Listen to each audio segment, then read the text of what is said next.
જય માતાજી friends, welcome back to Vaghela's ખાના ખજાના. તો જેમ જ ગરમીમાં કુલ્ફી વાળાની ઘંટી વાગે તેમ જ બાળકોનું મન કુલ્ફી ખાવા માટે લલચાઈ જાય છે. એટલે જ આજે હું તમને માત્ર 1 લીટર દૂધથી ઘરે જ કુલ્ફી બનાવવાની રેસીપી શેર કરીશ, જેના બધા જ ઇન્ગ્રેડિયન્ટ્સ તમારા ઘરમાં જ હશે.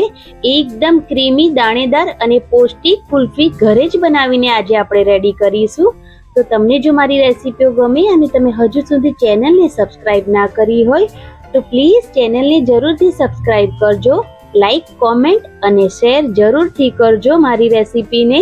તો એકદમ હેલ્ધી અને એકદમ ટેસ્ટી, ના વધારે ઇન્ગ્રેડિયન્ટ્સની જરૂરત, માત્ર ઘરની સામગ્રીમાંથી આજે આપણે બનાવીને રેડી કરીશું ક્રીમી દાણેદાર કુલ્ફી, જે જોતા જ બાળકોને ખાવાનું મન થઈ જશે. તો ચાલો શરૂ કરીએ એકદમ ઠંડી ઠંડી કુલ્ફીની રેસીપી. તો સૌથી પહેલા અહીંયા મેં કઢાઈને ગરમ કરવા માટે મૂકી દીધી છે. તેની અંદર ફૂલ ફેટ વાળું 1 લીટર દૂધ અહીંયા મેં એડ કર્યું છે. તમે ગાય ભેંસનું કોઈ પણનું દૂધ લઈ શકો છો. ફૂલ ફેટ વાળું દૂધ ઉકળી જાય એટલે તેની અંદર સ્વાદ પ્રમાણે ખાંડ એડ કરીશું. અહીંયા મેં 1 વાટકી ભરીને ખાંડ એડ કરી છે. તમને જે પ્રમાણે ગળપણ જોવે તમે એ પ્રમાણે ખાંડ એડ કરી શકો છો. હવે સતત ચલાવતા રહેવાનું. ગેસની ફ્લેમ અહીંયા મેં મીડિયમ રાખી છે અને તેને સતત ચલાવતા રહીશું જેથી તળિયે ચોટે નહીં. હવે મેં અહીંયા 2.5 ચમચી જેટલો કસ્ટર્ડ પાવડર લીધો છે. વેનીલા ફ્લેવરનો મેં અહીંયા કસ્ટર્ડ પાવડર લીધો છે. તેની અંદર થોડું ઠંડુ દૂધ એડ કરીશું અને લમ્સ ફ્રી એકદમ સરસ બેટર બનાવીને રેડી કરી લઈશું.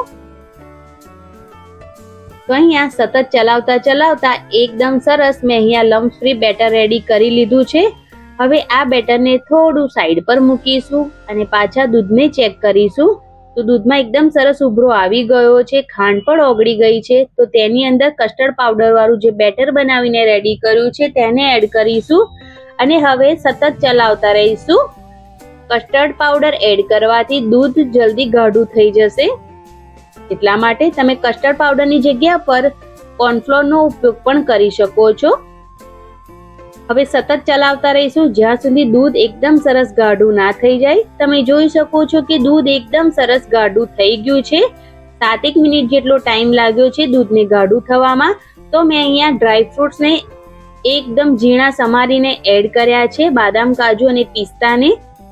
આ ઓપ્શનલ છે, તમને પસંદ હોય તો એડ કરવાના, પણ બાળકોને થોડું ક્રન્ચી વાળી કુલ્ફી બનાવીને આપીએ તો બાળકોને ખૂબ જ પસંદ આવે છે, એટલા માટે મેં અહીંયા એડ કર્યા છે. એકદમ હેલ્ધી કુલ્ફી બનાવીને રેડી કરીએ છીએ એટલે. તો હવે તમે જોઈ શકો છો મિક્સર એકદમ સરસ ગાઢું થઈ ગયું છે. તો ગેસની ફ્લેમ અહીંયા મેં બંધ કરી અને એકદમ સરસ હવે મિક્સર છે ઠંડુ કરી લેવાનું છે. તો જેમ જેમ મિક્સર ઠંડુ થશે તેમ તેમ મિક્સર વધારે પડતું ગાઢું થશે. તો આ થિકનેસ વાળું મિક્સર રેડી કરવાનું છે. તમે જોઈ શકો છો. હવે તેને એકદમ સરસ ઠંડુ કરી લેવાનું છે. તો એકદમ સરસ ઠંડુ થઈ જાય પછી તમે કોઈ પણ પ્રકારના મોલ્ડમાં આ કુલ્ફીને સેટ કરી શકો છો. તો ધ્યાનમાં રાખવું કે દૂધને સતત ચલાવતા રહેવાનું જેથી તળિયે ચોટે નહીં અને એકદમ સરસ ગાઢું મિક્સર બનાવીને રેડી કરી લેવાનું. તો હવે મિક્સર એકદમ સરસ ઠંડુ થઈ ગયું છે. તો મેં અહીંયા કુલ્ફી મોલ્ડ લઈ લીધા છે અને તેની અંદર કુલ્ફીને આપણે સેટ કરીશું. તમે કોઈ પણ મોલ્ડ લઈ શકો છો. ચાની જે ગ્લાસ આવે તમે તેમાં પણ કુલ્ફી સેટ કરી શકો છો, ગ્લાસમાં પણ સેટ કરી શકો છો. કોઈ પણ કન્ટેનરમાં તમારી પાસે જે કન્ટેનર હોય તેમાં તમે કુલ્ફીને સેટ કરી શકો છો. તો બધું જ મિક્સર ધીરે ધીરે કરીને મોલ્ડમાં આપણે ટ્રાન્સફર કરી લઈશું. તો કુલ્ફી જે આપણે આજે બનાવી છે એમાં આપણે ડ્રાયફ્રૂટનો પણ ઉપયોગ કર્યો છે અને દૂધ, બધી જ વસ્તુ હેલ્ધી જ આપણે લીધી છે. તો બાળકોને ખૂબ જ મજા આવે. તો અહીંયા અમે બધા જ મોલ્ડમાં મિક્સર ભરી લીધું છે. હવે તેમાં ઢાંકણ લગાવી દઈશું. જો તમારી પાસે આ રીતનું મોલ્ડ ના હોય તો તમે ઓનલાઈન પણ મંગાવી શકો છો, મીશો પર અવેલેબલ છે. અને અહીંયા મેં ગ્લાસીસમાં પણ થોડી કુલ્ફીનું મિક્સર ભર્યું છે. તેની પર હવે સિલ્વર ફોઇલ લગાવી લેવાનું. તમે આ રીતથી પણ તૈયાર કરી શકો છો જો તમારી પાસે કુલ્ફી મોલ્ડ ના હોય તો. અને આ રીતે ઉપરથી દાંડી લગાવી દેવાની અને હવે 6 થી 7 કલાક માટે ડીપ ફ્રીજમાં મૂકી દઈશું સેટ થવા માટે, અથવા તો તમે ઓવરનાઇટ પણ મૂકી શકો છો. મેં અહીંયા ઓવરનાઇટ તેને સેટ થવા માટે મૂકી હતી કુલ્ફીને. તો અહીંયા મેં સવારે કુલ્ફી બહાર નીકાળી અને થોડું રૂમ ટેમ્પરેચર વાળું પાણી લીધું છે અને તેની અંદર 1-2 મિનિટ માટે કુલ્ફીને ડીપ કરીને રાખી છે અને ત્યારબાદ આરામથી આ કુલ્ફી નીકળી જાય છે અને એકદમ ટેસ્ટી લાજવાબ કુલ્ફી બનીને રેડી થઈ ગઈ છે. તેને સર્વ કરી લઈએ. તો અહીંયા એકદમ ક્રીમી દાણેદાર મલાઈદાર કુલ્ફી બનીને રેડી થઈ ગઈ છે અને એકદમ હેલ્ધી કુલ્ફી બનીને રેડી થઈ ગઈ છે.